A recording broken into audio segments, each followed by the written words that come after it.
well or performed well in a service transaction, that public services score 87 out of 100. If only one of those drivers fails, the score drops to 74. And, heaven forbid, if you have 4 out of 5 of those drivers that fail, the satisfaction score drops to 37.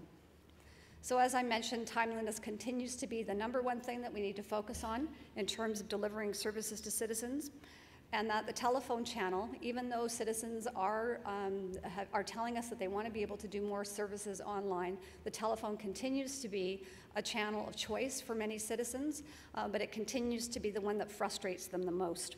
So it continues to be a priority for improvement. Now, in British Columbia, just recently, we have undertaken a broader citizen consultation approach, and we used a variety of modes of research to look at citizen satisfaction with their current experience with government, but also to get an understanding of what they were looking for in terms of future service delivery.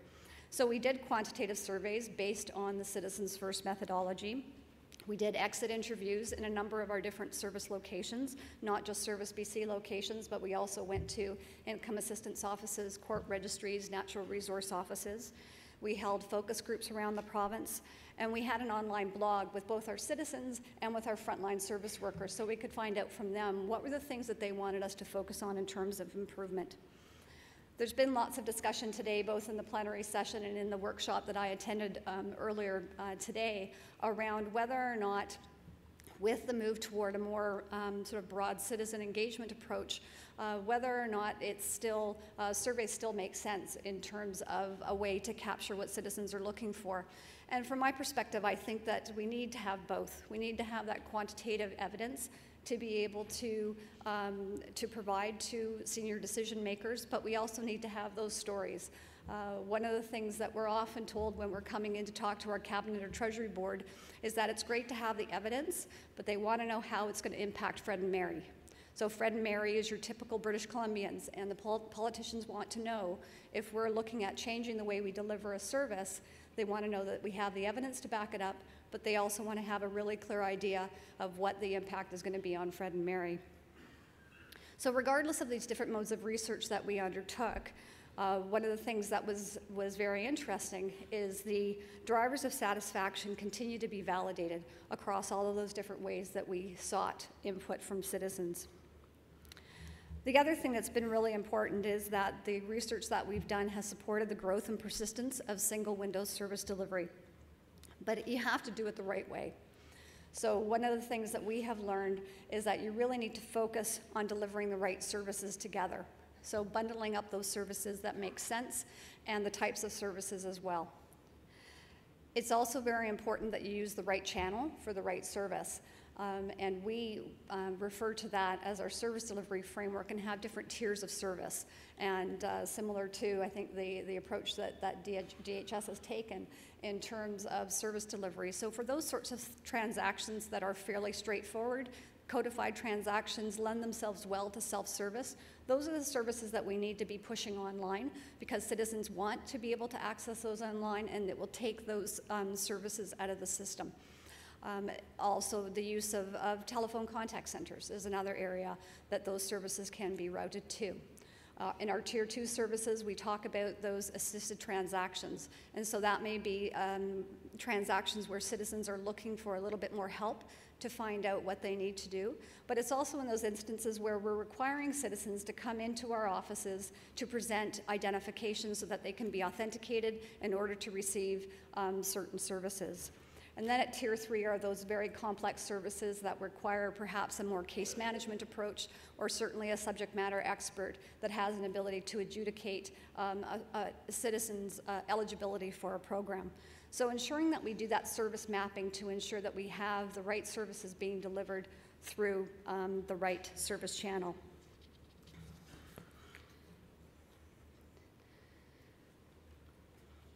And this slide is just to show that over the 10 years, from Citizens First 1 through 5, that by paying attention to those gaps in citizens' expectations and their actual experience in service delivery, we have been able to focus on those drivers of satisfaction that are important to citizens, and we have been able to show a marked improvement in terms of those 10 years that we have been focusing on the ways that we can improve service to citizens.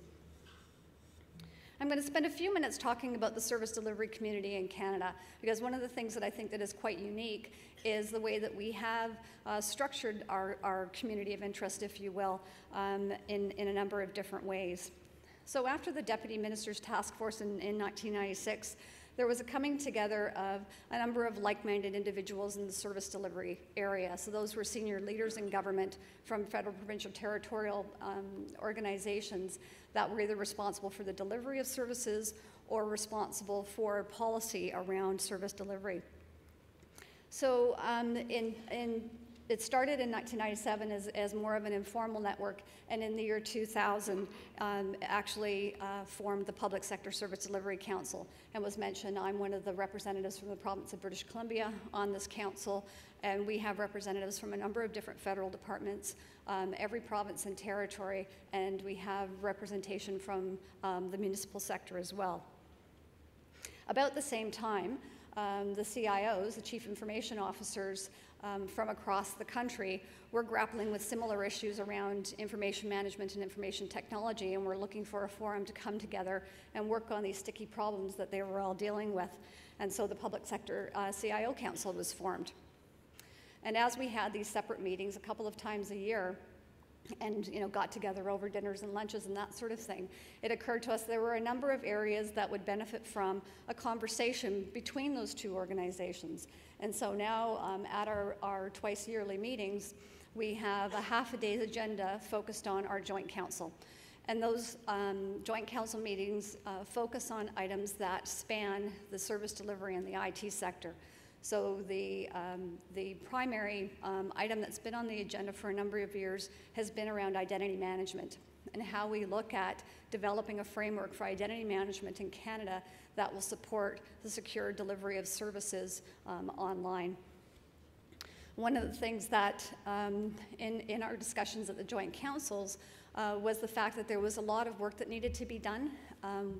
People were doing this work off the corners of their desk. There was a significant body of research that was being developed, and we needed to have an organization that could manage that for us, and that as those senior leaders changed jobs, that we needed to have a place that was kind of the corporate memory for all of the work that we were doing. And so in 2005, we formed a nonprofit society called the Institute for Citizen-Centered Service.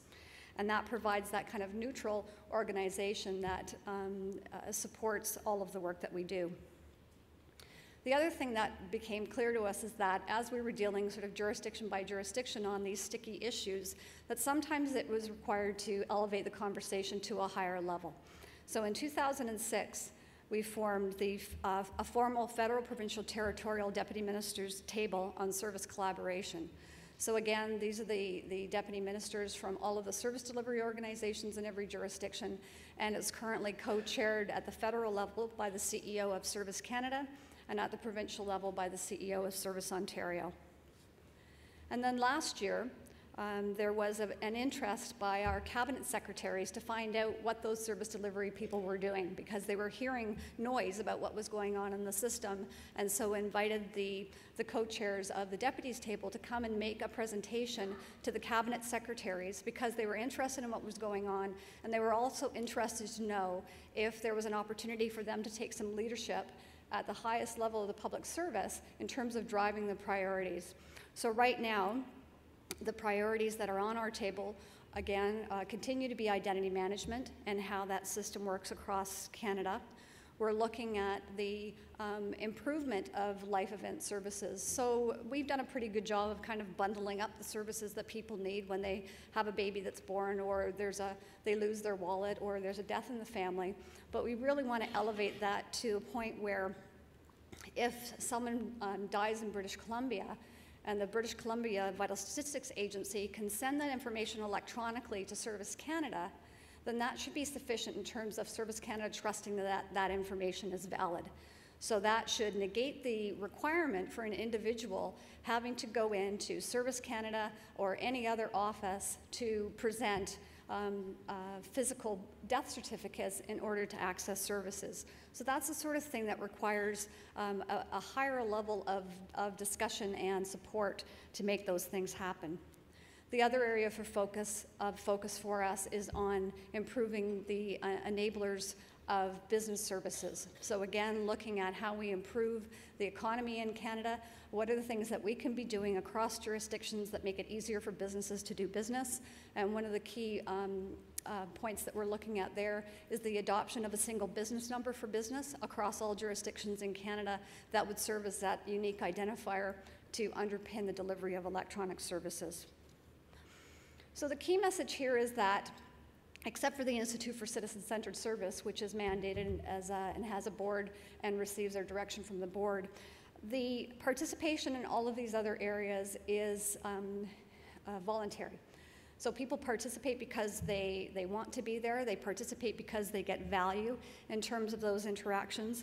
And what's really important is that it works because it's a group of like-minded people. But there's an understanding and acceptance that although we all have this vision of improving service delivery to citizens, there's an acknowledgement that there's a different way to get there depending on which jurisdiction that you're in. So when you look at Service BC versus Service New Brunswick versus Service Ontario, we all deliver different types of services. Our organizations are structured differently. The way that we're funded is different, and our specific mandates in our jurisdiction are different. But what is the thing that holds us all together is that we're all grappling with the same problems, and we all have a very strong desire to collaborate with each other, to share our experiences, to leverage the work that's done in each of the jurisdictions so that we're all moving forward. I'm just going to spend a minute talking about the Institute for Citizen-Centered Service because quite proud of the organization, and I think that it is something that has really held the service delivery community together. It's that neutral party that represents the community as a whole, as opposed to having one jurisdiction that takes the lead on these sorts of things. And I think that objectivity really supports the work that they do. So it engages all three orders of government: federal, provincial, territorial, and municipal governments. They provide a secretariat support to the two national councils. They manage that huge body of intergovernmental research, and it has been mentioned, they also have issued licenses to other jurisdictions, as they have in New Zealand with Hughes Count. They are the repository of all of the best practices, all of the reports, all of that body of knowledge that we share across jurisdictions. That's the place that it's housed, and that information is available to anyone who wants to go to the Institute's website. They're also responsible for holding the common measurements tool, the methodology, and the licenses associated with that. And just recently, they've started on a very significant project looking at a service certification training. One of the priorities that was identified by the Federal Deputy Minister's table was that we needed to focus on service culture and learning across our jurisdictions. And so the Institute has started a certification for service managers process, and they are just starting to develop the curriculum and starting to deliver those courses across Canada. So now I'm going to switch gears a bit, and I'm going to talk about some specific things that are occurring in the province of British Columbia, and I think which leads into the discussion that we've been having around the next frontier in citizen engagement. So in the fall of last year, the province of British Columbia issued their government Gov 2.0 strategy, and much to my delight, it was titled Citizens at the Center. From what I understand, it took about 3 months for people to decide what the title of the document was actually going to be, which delayed the issuance of the strategy, if you can believe it or not. Everyone had an opinion. But I think that it finally came down to this isn't about technology. This is about how we use technology and change our business processes to really look at how we continue to keep citizens at the center of all the work that we do. So all of the strategic decision-making in government is linked back to this document. So each ministry, each sector on an annual basis has to develop a technology and transformation plan, and the development of our plans falls within the three principles that are defined in the document. So the first one is how we empower citizens to create value from government data, how we save citizens time in their interactions with government, and how we encourage collaboration to deliver better quality services to citizens. I'm very excited to let you